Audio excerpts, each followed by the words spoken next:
uma ofensa, seu analfabeto. Isso que é um crime social é indicado por outro como sendo responsabilidade dele. É uma coisa fortíssima. Por exemplo, nas nossas famílias não é incomum que a gente possa ter na nossa casa alguém que auxilia o trabalho da casa, a empregada doméstica, que não foi alfabetizada corretamente. Não teve ocasião, não teve chance, não teve oportunidade. E essa pessoa, ela não escreve direito. E às vezes ela atende um telefone, quando o telefone é fixo, era uma coisa mais comum. Alguém liga para você para deixar um recado e ela anota o recado. Aliás, a pessoa pergunta, você pode anotar? Que é uma coisa altamente constrangedora para quem não tem o hábito de escrever. É algo que machuca. E ela diz sim, aí ela anota o recado do jeito que ela pode. E às vezes o filho da dona da casa ou do dono chega em casa, vê o recado anotado daquele jeito, meio torto, com desvios de gramática e sintaxe, e sai rindo, correndo para contar para a mãe, falando, mãe, olha como é que a Maria anotou o recado. E os dois dão risada. Riem de quê? Da miséria humana, riem da exclusão, riem daquilo que é a falsa capacidade de uma riqueza que é aparente em várias coisas. Num dos livros que escrevi, cuja citação aparece também aqui, no Melhor do Cortella, eu inicio citando como epígrafe Machado de Assis. Lá no Memórias Póstumas de Brás Cubas, Machado de Assis fez uma advertência para nós não esquecermos. Ele disse, ninguém confie na felicidade presente, porque nela, nessa felicidade, há uma gota da baba de Caim.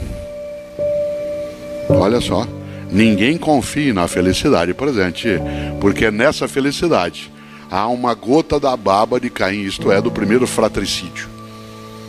A ideia de uma felicidade que se constrói à base da exclusão, da segregação, da exploração.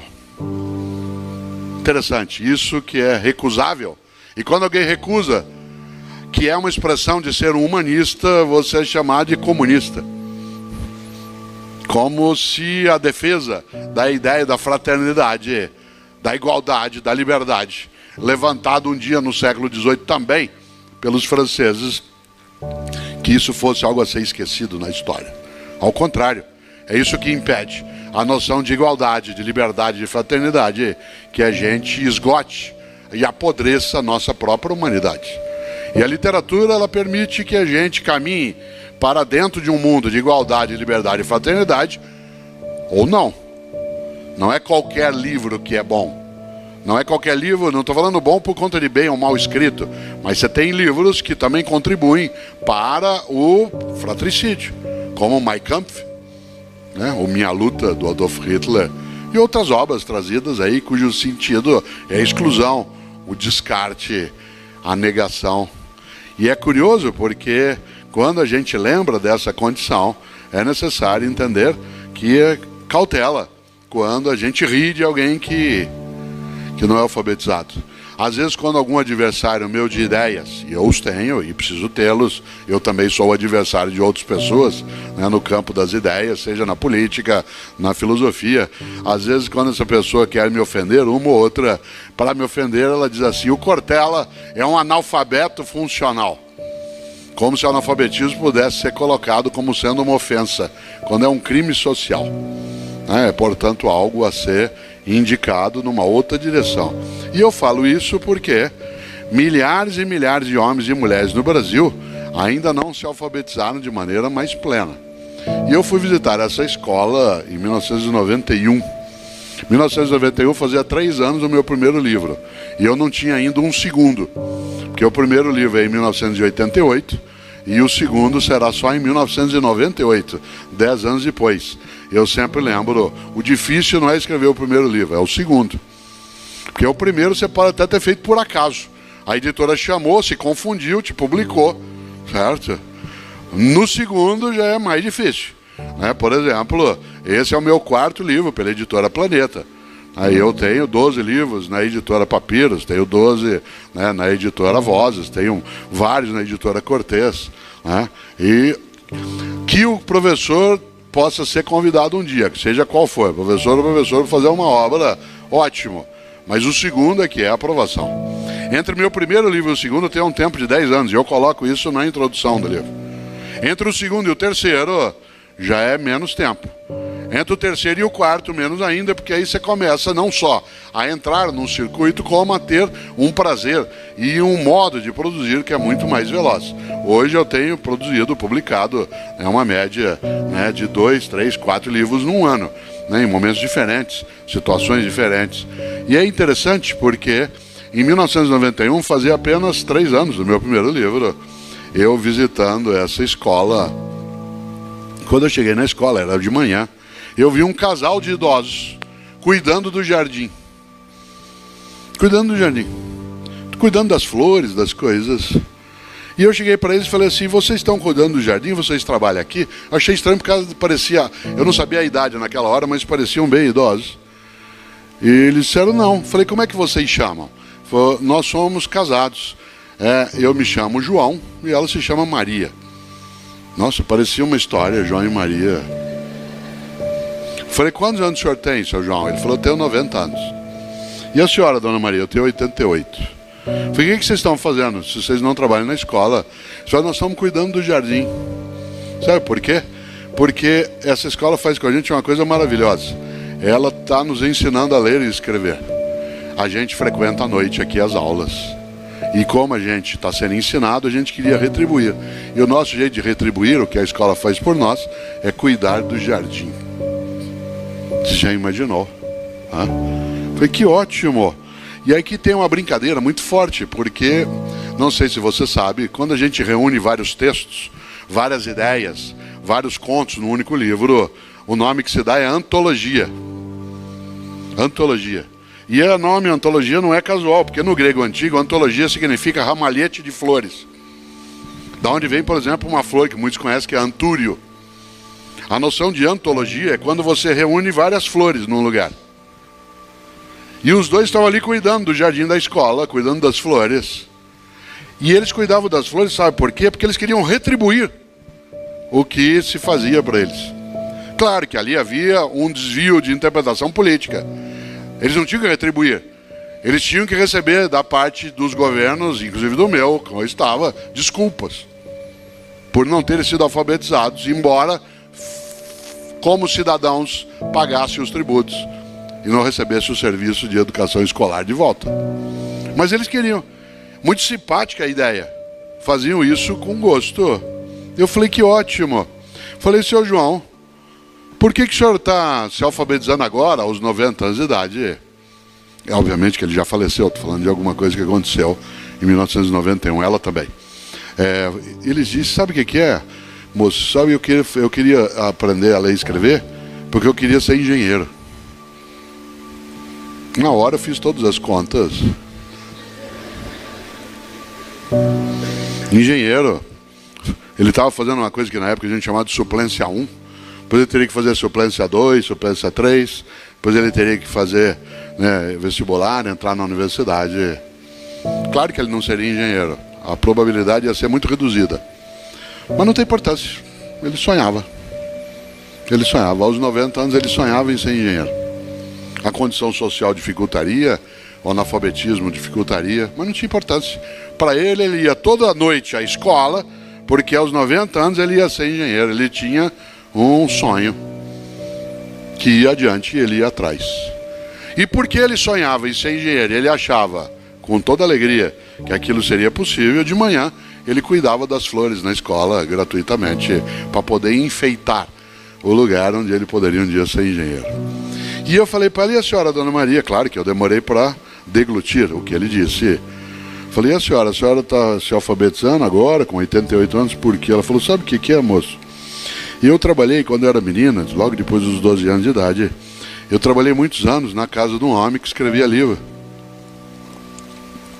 E eu cozinhava para ele, desde menina. E ao cozinhar para ele, ele adorava a minha comida. E eu nunca pude ler nenhum livro dele. E eu queria aprender a ler para poder ler um livro dele. Eu falei, como é que é o nome desse homem? Ela falou, Monteiro Lobato. Eu quase caí para trás. E naquele momento me deu uma coisa equivocada, que foi uma raiva imensa do Monteiro Lobato. Por que equivocada? Porque Monteiro Lobato estava no seu tempo, estava no seu momento. Mas um homem que escreve que um país se faz com homens e livros, que funda uma editora, que cria um mundo de fantasia, eu queria cobrar dele, em 1991, uma coisa que em 1940 não aconteceria. Seria uma coisa que eu dizer, né, que Aristóteles era machista, porque lá na sua obra política, há 2.500 anos, ele diz que as fêmeas sempre são secundárias. Eu não posso dizer agora que Aristóteles é machista. Eu posso dizer de mim, se eu falar isso, que eu sou machista. Mas não posso dizer isso do Aristóteles. O pensamento dele está numa outra época. Eu demorei para engolir direito a história de que o Monteiro Lobato havia feito isso. E ela aprendeu a ler, porque ela viveu mais um tempo, e eu sei isso, porque na época a gente foi buscar uma parte dessa história. Ela aprendeu a ler e leu também Monteiro Lobato. Ele queria ir ao jardim de manhã para retribuir o fato de estar sendo alfabetizado. Ela queria aprender a ler para poder ler os livros do homem para o qual ela cozinhava, porque ele gostava da comida. Cada um tem seus motivos na literatura, na escrita. Há pessoas que escrevem para falar com os outros, há pessoas que escrevem para falar consigo mesmo. Há pessoas que escrevem e não mostram, há pessoas que escrevem e mostram em grande quantidade. Há pessoas que quando lançam um livro chamam bastante gente, e há pessoas que querem um pouco mais de pudor e discrição. Há pessoas que escrevem para chorar por dentro, há pessoas que escrevem para poder dizer o que querem deixar registrado como uma permanência, há pessoas que não escrevem porque acham que não sabem escrever. Há pessoas que não sabem escrever no sentido técnico e que cantam e que fazem música, né? Se você imagina Nelson Cavaquinho, um dos nossos grandes autores da música popular brasileira, um homem que foi capaz, quase analfabeto que era, de fazer parte das letras mais belas que a gente tem na MPB. Ele que não passou pela escolarização quase nenhuma, e que faz um verso junto com o Guilherme de Brito: tire o teu sorriso do caminho, que eu quero passar com a minha dor. Tire o teu sorriso do caminho, que eu quero passar com a minha dor. Imagine Cartola, imagine Pixinguinha. Homens que foram capazes disso. Aliás, esse verso, né, do grande Nelson Cavaquinho, do Guilherme de Brito, ele é usado também em relação a pessoas que praticam a discriminação racial, porque um dos pensadores de São Paulo criou uma frase maravilhosa, que é: tire o teu racismo do caminho, que eu quero passar com a minha cor. Olha que coisa genial. Essas coisas que fazem da escrita, do movimento, algo que nos encanta. Não é casual que as grandes religiões, as 3 maiores hoje no planeta em larga escala, que elas têm como referência um livro, ou um conjunto de livros, biblos. Um livro, não esse, ainda. Agora em versão digital. Mas livros, religiões do livro. O judaísmo, o cristianismo, o islamismo, que registra sua história, sua convicção, sua crença. Por ela vive, e muitas vezes por ela mata. Há uma frase antiga que diz: cuidado com o homem de um único livro. Cuidado com o homem de um único livro, porque ele tem obsessão, por aquelas ideias, e isso é perigoso. Uma das coisas boas é exatamente imaginar o quanto que a literatura, ela se coloca de vários modos. Mas das várias pessoas que viveram esse campo da literatura, e a qual eu tive acesso, uma das mais encantadoras que eu conheci foi meu colega, aliás, o contrário, eu fui colega dele na PUC São Paulo durante muitos anos, um homem genial, nascido na cidade de Sorocaba, foi professor da Unesp, foi professor da PUC São Paulo, professor Flávio de Jorge. Professor Flávio de Jorge, que faleceu em 2012, um homem genial, que falava 17 idiomas. 17 idiomas, ele dominava 17 idiomas. Ele tinha uma voz tonitruante, ele fumava. Até quase o final da vida ele fumava. E ele fumou durante décadas o que alguns de nós fumamos, que era cigarro sem filtro. Se com filtro já é encrencado, imagina sem filtro. E quando apareceu só o cigarro com filtro, ele os cortava, tirava o filtro. E ele dava aula, andando e fumando, e a voz dele era grave. Eu conto isso num livro. O professor Flávio de Jorge, ele declamava, para vocês terem uma ideia, a Ilíada e a Odisseia inteira em grego antigo. A Ilíada e a Odisseia, aliás, dos 5 filhos dele, ele ensinou algumas das filhas a declamarem a Ilíada em grego. Com 9 e 10 anos de idade, as filhas declamavam a Ilíada em grego antigo. Uma criança de 9 anos de idade que declama a Ilíada em grego é uma criança absolutamente chata. No entanto, ele conseguiu com elas uma coisa maravilhosa, que elas não fossem chatas, porque elas não usavam a arte para humilhar, mas para encantar. Ele não pedia a elas que declamassem para elas mostrassem o que elas sabiam, mas porque ele queria que elas encantassem. E elas nos encantavam com essa ideia. Portanto, ela usava a arte para produzir beleza, e não humilhação, não diminuição, não soberba, não orgulho tolo. Interessante porque o professor Flávio de Jorge era um homem que tinha declamações em alto estilo. Ele tem poemas que são até hoje guardados. Foram gravados, tem até um conjunto de uma coisa antiga que alguns conhecem, chamado CD. Um conjunto de CDs, em que ele declama vários poemas. Vocês o encontram em algumas livrarias ainda. É interessante porque ele declamava Fernando Pessoa como ninguém. Declamava, né, trechos, né, da Odisseia e da Ilíada, e às vezes a declamava inteira. E vez ou outra a gente tinha algumas atividades em comum na PUC São Paulo, e eu tive a ocasião de, em alguns momentos, fazer com ele uma coisa especial. Aos sábados à tarde, vez ou outra, a gente fazia um sarau literofilosófico. Isto é, ele falava de literatura clássica greco-romana e eu falava um pouco de filosofia greco-romana. Era livre, ia quem quisesse. Ficava lotado de gente. O que levaria um ser humano em sã consciência aí no sábado à tarde ver alguém falar de literatura e filosofia greco-romana? Uma única coisa: abrir a cabeça. O melhor de mim é aquilo que eu ainda não sei, aquilo que eu desconheço, aquilo que me renova, aquilo que me coloca numa rota de criatividade, não de esgotamento. E o professor Flávio de Jorge, com aquela voz tonitruante, ele estava um dia na sala declamando a Ilíada. Vocês sabem que a Ilíada é uma obra atribuída a Homero, não há uma autoria certa em forma de poema. Ela é belíssima.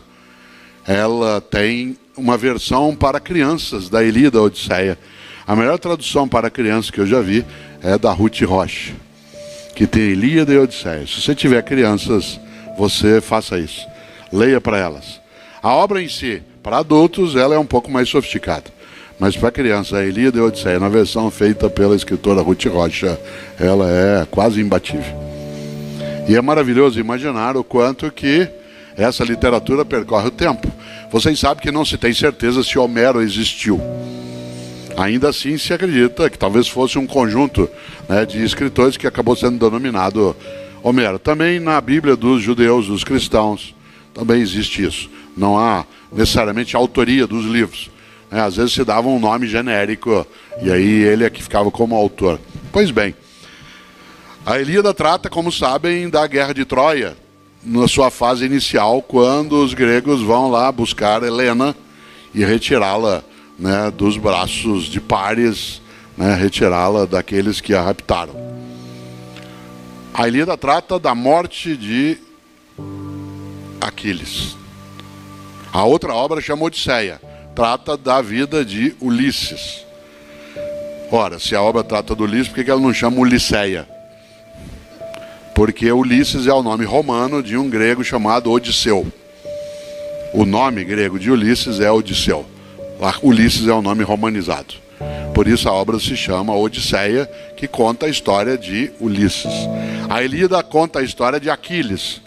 E ela não se chama Aquilíada, porque a obra trata daquilo que é a Troia da época e a região, que no antigo termo era chamado de Ilion. Toda aquela região era chamada de Ilion, por isso Ilíada. Eu estou contando isso por uma razão. Vocês sabem que Aquiles morre na Guerra de Troia. E ele morre porque ele é punido pelos deuses. Os deuses punem Aquiles por ele fazer uma coisa inaceitável ainda hoje. Aquiles morre porque ele pratica algo que os deuses não admitem, que é impiedade. Impiedade. Vocês sabem que Aquiles era um semideus grego, filho de uma mortal com um deus. E quando ele nasce, a mãe, todo mundo aqui já leu isso um dia ou já ouviu falar, a mãe é orientada a mergulhar o filho no rio sagrado para que ele fique invulnerável. Isto é, para que ele fique com o corpo fechado, para que ele fique inatingível. E a mãe pega o bebê quando ele nasce, segura pelo calcanhar e enfia no rio sagrado. E ele fica absolutamente blindado, exceto no calcanhar. Porque ela o mergulhou segurando pelo calcanhar e esqueceu depois de dar uma viradinha, né? Esses relatos são maravilhosos. Aquiles morre com uma flechada no calcanhar. Aquiles, aliás, ele morre porque Aquiles achou que não tinha um calcanhar de Aquiles. Aquiles achou que era invulnerável por completo, e ninguém o é. Aquiles achou que era inatingível por completo, e ninguém o é. Por isso Aquiles morreu com uma flechada no calcanhar, porque achou que não tinha um calcanhar de Aquiles, mas o Aquiles tinha um calcanhar de Aquiles, que era o próprio calcanhar. E a história mostra que os deuses permitiram que os troianos atingissem Aquiles no calcanhar, porque ele praticou impiedade. Ele matou em combate o filho do rei de Troia, e em vez de entregar o filho para os pais poderem sepultá-lo, chorá-lo, honrá-lo, ele decidiu humilhar os derrotados.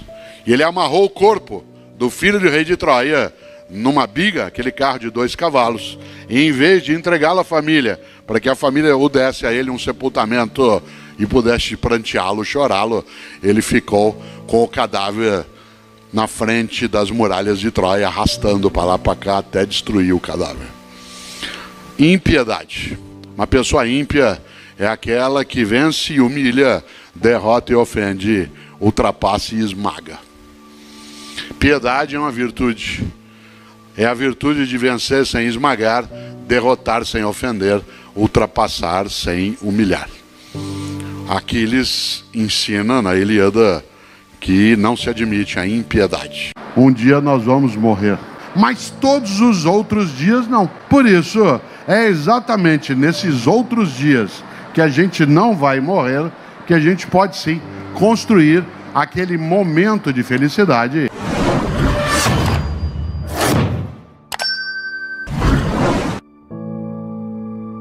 Quando alguém me pergunta o que você acha que é felicidade, eu digo que é uma vibração intensa da vida, em que você percebe que naquele momento, que não é sempre, que não dura tanto, que não vai embora de vez, mas que vai e depois volta.